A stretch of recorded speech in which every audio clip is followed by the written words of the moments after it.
What's good, y'all, and welcome to my review for this week's episode of JoJo's Bizarre Adventures. Diamond's Unbreakable, baby. Once again, fucking phenomenal episode. This episode was fucking fantastic. So, without further ado, also you guys know, tonight, Attack on Titan is today actually, Attack on Titan is airing. Well, I think the episode's already aired, but your boy hasn't seen it yet. So yeah, after I get done with this, recording this review, and I'll probably start getting done with the thumbnails as well, I'll watch Attack on Titan, and of course review it for you guys. You guys know I'm excited, hyped as hell for Attack on Titan. I've waited too long for this, man. Waited too long. Anyway, enough jibber jabber. Let's get into this week's episode of JoJo's Bizarre Adventure, Diamond is Unbreakable. So we started it off. We got Josuke. He's opening up that little piece of paper we saw last week. And I remember, you guys remember in my review last week, I said I was really pissed off at, the ended on such a high cliffhanger. He's about to open it and then bam, they leave you on a cliffhanger. I was like, you motherfuckers. So we see it and it's just a blank piece of paper. Nothing to it. And, so he turns it around, still nothing. But then we see a pistol pop up from the side of the paper, shoots at Josuke. We see him fall back, and I legit thought the man got shot. I legit thought he got shot. So then we head over back to our boy Rohan Kishibe, my man Rohan. So we get there, see Rohan. And so he's like, looking to get the dude just so he can finally see his back. The dude, I guess there was like a little hole in the floor covered by a rug. He falls through it, and then he's like trying to desperately get out. Excuse me. Rohan, he's like, I told you there was a lot of fire there. Maybe next time you'll listen. And so he looks back, he's like, I don't understand why you're all worked up. It's just a normal back. I'm sorry. It's just that I am deadly afraid if someone sees my back, I'm going to die. It's too late. And he's like foaming, and you see like saliva or something. He's foaming at the mouth, and it's like, oh god, now my curiosity. And then you see his back slowly open up. See like this little I guess it's, I don't know if that's his soul or smoke comes out there. It opens up and blood spews everywhere. And he falls to the ground. Color is completely gone from his body. It was a really creepy sight, and I definitely say this confirms that part 4 is still using the Blu-rays. But I think Toonami probably just does some censorship here and there for some of the episodes. I don't know why they're censoring it. Like, there's times when we see black bars, other times there are no, little black marks covering it. They're censoring up blood. I don't know. Maybe something to do with the censors over at Adult Swim or something. But whatever the case may be, so whatever. So blood's everywhere. He falls to the ground. He's like, what the hell? And then we see the stand peek out from Rohan's corner. Piggyback, please. He's like, what? What the hell was that? Piggyback, please. And I have to say, the stand is the fucking creepiest stand ever I've ever seen, JoJo. Not Rohan. Araki, you have outdone yourself, good friend, good sir. This is the creepiest looking stand you have ever created. And so then he sees it. He's like, heaven's door, attack! It's not there. He peeks out again. Piggyback, please. He's like, ignite the photos, please. He's like, what the? You heard me. Ignite those pesky photos you have. What? You'll ignite them, right? Just light them on fire, pretty please. And he's like, oh, fuck this. Gets the thing off his back and then slides down the stairs. That was really cool. I gotta give props to the directors here for this episode because this definitely had a bit of, because the Rohan stuff in this episode definitely had a very horror vibe to it. I love the shadowing they use of colors, and just overall cinematography was great. So I gotta give props over to the anime director, to whoever was the director of this. Can't even speak. To whoever was the director of this episode, they definitely did a great job, and I tip my hat to you, good sir, because they did a really good job with this horror stuff. And so then he goes out, and then the dude's back on bed, being like, Piggyback, please. And I don't know who's voicing him in the English dub. I'll have to check that later, but he's fantastic. I love whoever they got voicing him is doing a fantastic job. Anyway, then Rohan tries so then Rohan just is just like, fuck this, gets the thing off his back and sprints outside And this is after he says, you know, oh, you just want to get rid of me. And I love these. He's like, get off of me, you leech! And he's like, you're moving over. I swear to God, I wouldn't be surprised if this got memed to hell, and everyone used this as like Rohan dancing to various songs. I bet that's what actually happened. And so, oh, actually, before that, we see after he says, ignite the photos, please. Heaven's Door manages to grab this fucker by the neck, and he uses his attack, opens up, and his pages are opened up. He's like, how about I read your page and put my man there, and then Rohan's face opens up. He's like, what the hell? Ah, shit. And he's like, we're connected. I am your stan. I was born to... I forgot the architect's name, I'm sorry. I was born to him, but since he croaked, I'm now your stan. Whether or not you like it or not, you're my stan. You are the master of my stand. It's like, yeah! And that's when he runs outside, and he also tells him, if you want to just get me off me, just show off your back, show it off, and I'm that dude's problem. So then we get this dude with the most old school mustache you've ever seen. Like, this is some shit straight out of the 1800s. And he's like, aha, Rohan Sensei, big fan of your work, although I think you should try your hands at nudes. Nude women, that is. So in other words, you're like, hey Rohan, you mind doing some dojins, man? I like that. Thank you. You know, you might as well just said, you know, why don't you try your hands at some dojins? But of course, there's no way in hell she'll agree like that unless it's maybe Young Jump. Although I still don't know how the hell Ashita managed to get away with what he did in chapter 120 and chapter 135. I don't even know how he managed to get away with that, but granted, Young Jump is a Saiyan, so they're probably like, yes, do it! Granted, we didn't even see any real penetration, it was just, you know, shots, but, you know. Anyway, I'm getting off topic talking about Tokyo Ghoul. So then he just hides behind like one of the pillars at his house in the front door on the front lawn of his house. Just kind of hides there, and then waits for the dude to pass. We then head over back to Josuke. The dude, he shouts out, we found that Shining Diamond managed to grab the bullet, so he's good. And he's like, oh wow, you're right. Shining Diamond. The rumors are true. Shining Diamond can stop a bullet in point break range. And then we get close up at Josuke's mouth, and he's about to like bite his leg. He's like, yes, that's right. Yo, that's right. Show me your mark of fear. You know. And I love who they have voicing the guy. And I actually looked up who's voicing him. Hold up. Alan Lee is who's voicing him. I'm now following him on Twitter. Yeah, because I love his work. This character, like his voice, I love his voice, man. At least for this character, anyway. So Josuke's not biting his leg. He's like, damn it, you asshole! And so then he gets out there, still pointing the gun at, at Josuke. And then we get over to, I keep forgetting this dude's name. Well, I'll just call him Highway Go-Go. I keep forgetting this dude's name. I'm sorry, I keep forgetting his name. It'll come back to me in a minute, but he's like, no, this is obviously a trap. Why else would he purposely expose himself like this? This is all a part. Don't fall for it, Josuke. Actually, my bad. Yuya Fugami, that's what's his name. God damn, I keep forgetting his name. Yuya Fugami, jeez. Anyway, as I was saying, he was actually holding the gun. He used the paper, went back around like this light pole, then comes out.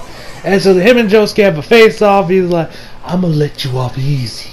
If you release Koichi right now, I'll only beat you to a bloody pulp, motherfucker. He's like, oh wow, well here's Koichi Hero say, and throws him out into the air, and then we see, and before that he rips off another piece of paper that revealed what I'm assuming was ramen, to show like, you know, hey, if this gets ripped to shreds, they're dead. So then we see Koichi heading right towards his tire, and you know Josuke just sitting there like shit. And as we know, his mark of fear is biting his lower lip. So then Josuke bites his lower lip, which I bet that photo got memed to hell. If I had to guess, it probably got memed to hell. So anyway, as I was Yeah, okay. I lost my train of thought there. Sorry, my phone went off. Anyway, I should turn that off. Anyway. So he goes to, like I said, that photo probably got memed to hell. So after that, he's like, there it is. That is your mark of fear. Mysterioso. And he also talked about how Mysterioso is a third-rate stand because he can't hurt nobody. All he can do is just lock him into papers. So anyway,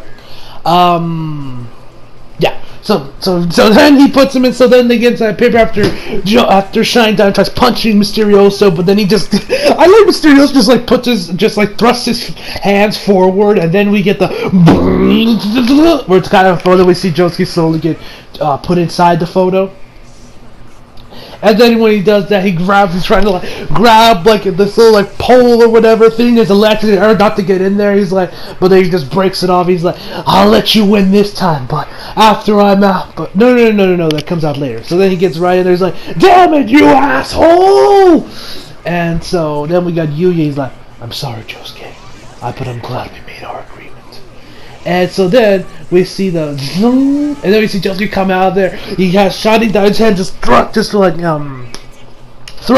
the pole downward as he just kind of sticks it right into the sidewalk. He's like, I knew from the start that this was all bullshit.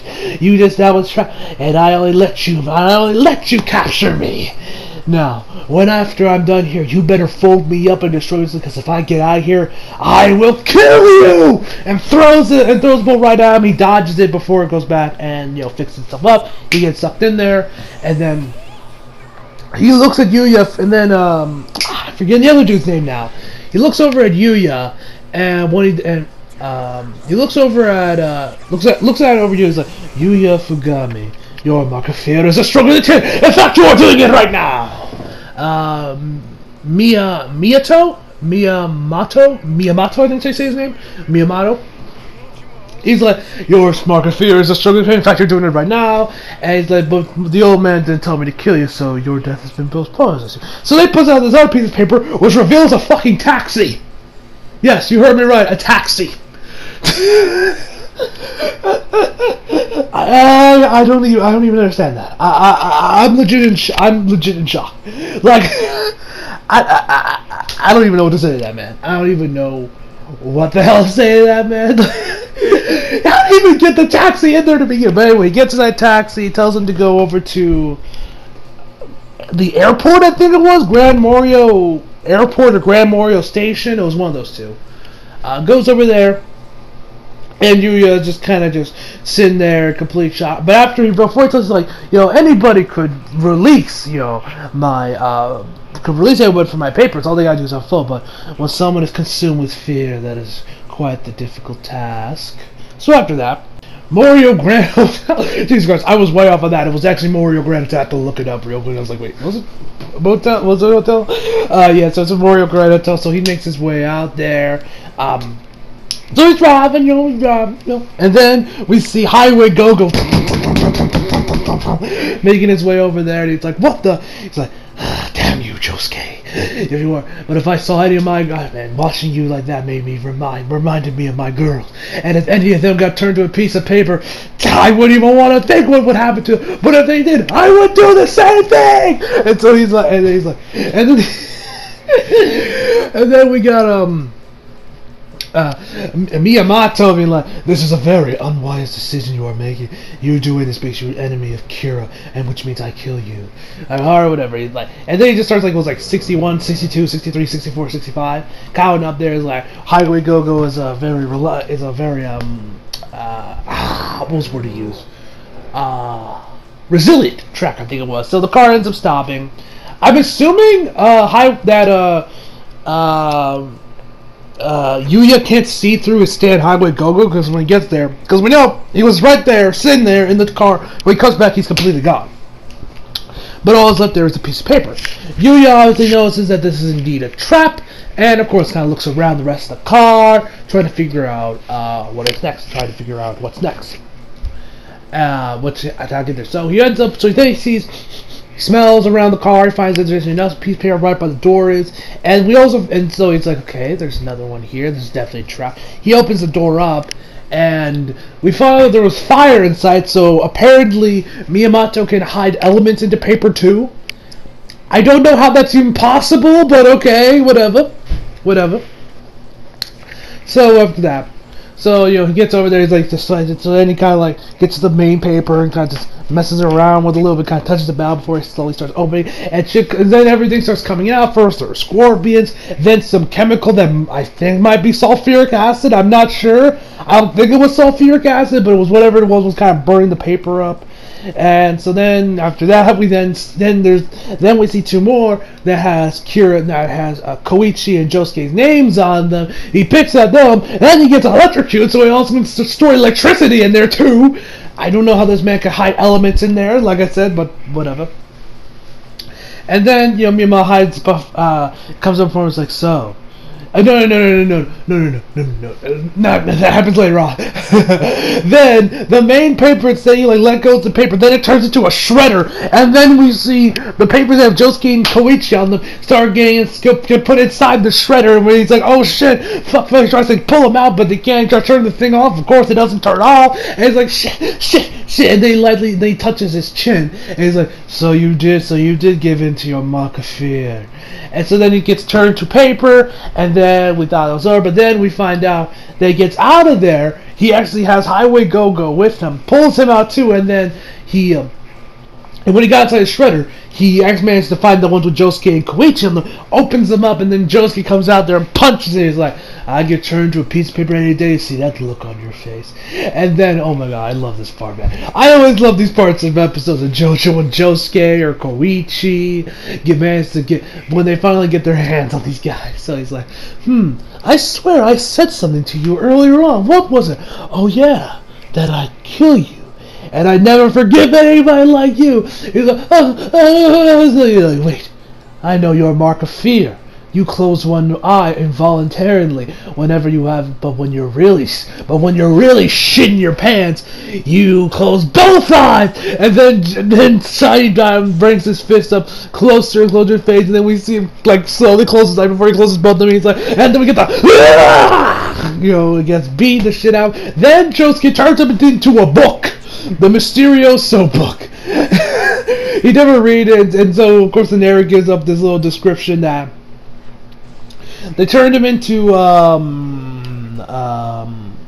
they turned him into the library, and they said like, if you say Mysterioso to any library, they'll give the book to you, but borrowing it is forbidden, and don't be surprised if you hear a small voice coming from it.